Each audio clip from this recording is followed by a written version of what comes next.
ಮೈಸೂರಿನ ನಾದಬ್ರಹ್ಮ ಸಭಾಂಗಣದಲ್ಲಿ ಗಾನನಂದನ ಜಿಲ್ಲಾ ಸಂಪುಟ ಕಾರ್ಯದರ್ಶಿ ಹಾಗೂ ಅಧ್ಯಕ್ಷರಾದ ಅಲಯನ್ಸ್ ಕ್ಲಬ್ ಎನ್ ಬೆಟ್ಟೇಗೌಡರವರ ನೇತೃತ್ವದಲ್ಲಿ ನಡೆದ ಗಾನನಂದನ 4ನೇ ಶ್ರೇಣಿಯ ಕ್ರೇಜಿ ಸ್ಟಾರ್ ರವಿಚಂದ್ರನ್ ಅವರ ಗಾಯನೋತ್ಸವವನ್ನು ವಿಜೃಂಭಣೆಯಿಂದ ಆಚರಿಸಲಾಯಿತು.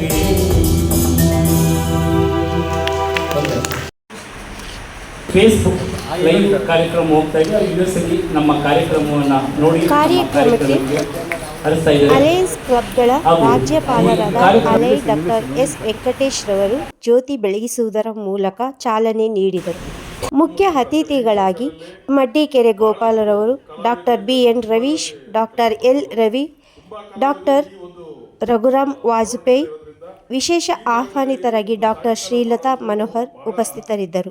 ಕ್ರೇಜಿ ಸ್ಟಾರ್ ವಿ ರವಿಚಂದ್ರನ್ ಗಾಯನೋತ್ಸವದ ಗಾಯಕ ಗಾಯಕಿಯರಾದ Indrani Anantharam, doctor YD Rajanna, doctor S Poornima, doctor Srilatha Manohar, CS Vani, Geetha Lakshmi Kine, Sujatha Jayakumar, ವಿಶೇಷ ಆಹ್ವಾನಿತರಾಗಿ ಅಂಸಿ ಪ್ರಸನ್ನಕುಮಾರ್, ಕಾರ್ಯನಿರ್ವಾಹಕ ಸಂಪಾದಕರು, ಕನ್ನಡ ದಿನಪತ್ರಿಕೆ ಮೈಸೂರು.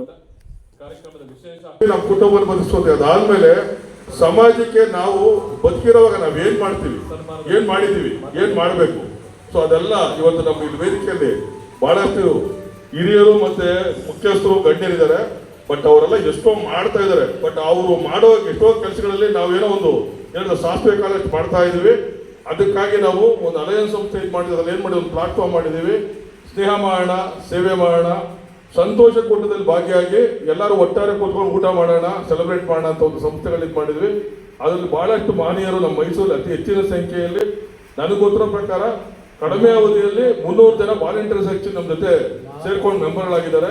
ಸೊ ನಿಮ್ಮಲ್ಲಿ ತುಂಬಾ ಜನ ಇದು ಏನಕ್ಕೆ ಅಂದ್ರೆ, ನಾನು ಏನಾದ್ರು ಮಾಡುವಾಗ ನಗರಕ್ಕೆ, ರಾಜ್ಯಕ್ಕೆ, ರಾಷ್ಟ್ರಕ್ಕೆ ಮತ್ತೆ ಪ್ರಪಂಚಕ್ಕೆ ಪ್ರತಿ ಕ್ಷಣದಲ್ಲೂ ಒಂದು ಸೇವೆ ಮಾಡೋ ಸಂಸ್ಥೆಯಲ್ಲಿ ನಾನು ಒಬ್ಬ ಸದಸ್ಯ ಅಂತ ಆಕ್ಚುಲಿ ಇದೇ ಮೇಲೆ ಇಟ್ಕೊಂಡು ಹೇಳ್ಕೋಬಹುದು.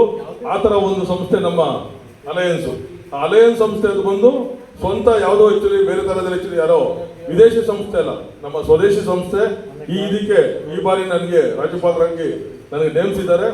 ಈ ವರ್ಷ ಪೂರ್ತಿ ನಾನು ಅತಿ ಹೆಚ್ಚಿನ ರೀತಿಯಲ್ಲಿ ವೃದ್ಧಾಶ್ರಮ, ಈ ಕಡೆ ಬಡ ಮಕ್ಕಳ ಶಾಲೆಗೆ ಸಂಬಂಧಪಟ್ಟಿದ್ದು, ಎನ್ವೈರನ್ಮೆಂಟ್ ಸಂಬಂಧಪಟ್ಟಿದ್ದು, ಅದ್ರ ಜೊತೆಗೆ ಕ್ಯಾನ್ಸರ್ ಅವೇರ್ನೆಸ್, ಈ ತರ ಕಾರ್ಯಕ್ರಮಗಳಿಗೆ ಏನು ಹೇಳ್ತಲ್ಲ ಅದೇ ಕೂಡಿದ್ರಲ್ಲ ಅಂತ. ಯಾಕಂದ್ರೆ ನಾವು ಯಾವುದೇ ಬೇರೆ ಬೇರೆ ತರದಲ್ಲಿ ಡೊನೇಷನ್ ತೊಗೊಳಕ್ ಹೋಗಲ್ಲ.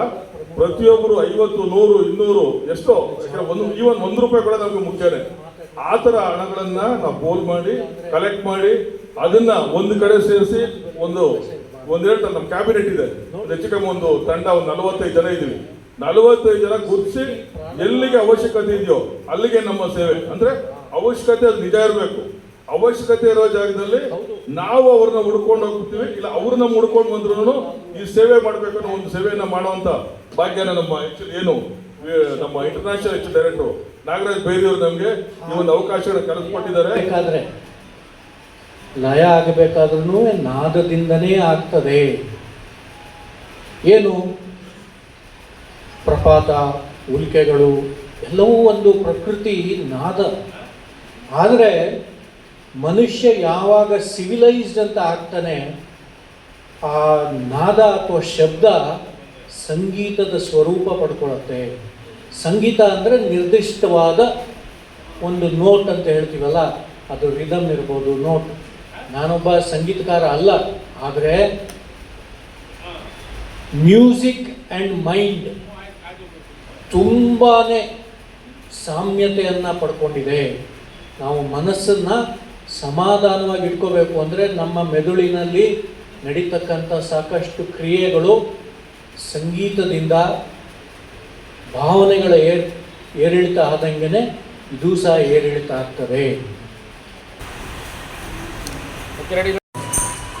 ಮತ್ತೋರ್ವ ಜಿಲ್ಲೆಗೆ ಪ್ರಥಮ ಸ್ಥಾನ ಸುಜಾತಾ ಜಯಕುಮಾರ್ ಅವರು ದಯಮಾಡಿ ತಮ್ಮೆಲ್ಲರ ಪರವಾಗಿ ಚಪ್ಪಳೆ ಮೂಲಕ ಗೌರವ ಸಮರ್ಪಣೆಯನ್ನು ಮಾಡ್ತಾ ಇದ್ದೇವೆ. ಗಾನನಂದನ ಮತ್ತು ಅವರಿಗೆ ಸನ್ಮಾನವನ್ನು ನೀಡಲಿಕ್ಕೆ ಪಕ್ಕದಲ್ಲಿ ನಿಂತಿರುವಂಥವರಿಂದ ಹೂಮಾಲೆ ಆಗ್ತಿರುವಂಥವರ ಪತ್ನಿ ಸುನೀತಾ ಬೆಟ್ಟೇಗೌಡರು ಅವರು ಪ್ರಸ್ತುತ alliance club of Mysuru Nalvadi ಸಂಸ್ಥೆಯ ಅಧ್ಯಕ್ಷರು ಅನ್ನೋದು ಕೂಡ ಈ ಒಂದು ವೇದಿಕೆ ಹೆಚ್ಚುಗಾರಿಕೆ ಅಂತ ಹೇಳಿ ನಾನಾದರೂ ಭಾವಿಸ್ಕೊಳ್ತಾ ಅವರು ಕೂಡ ಅಭಿನಂದನೆಗಳು.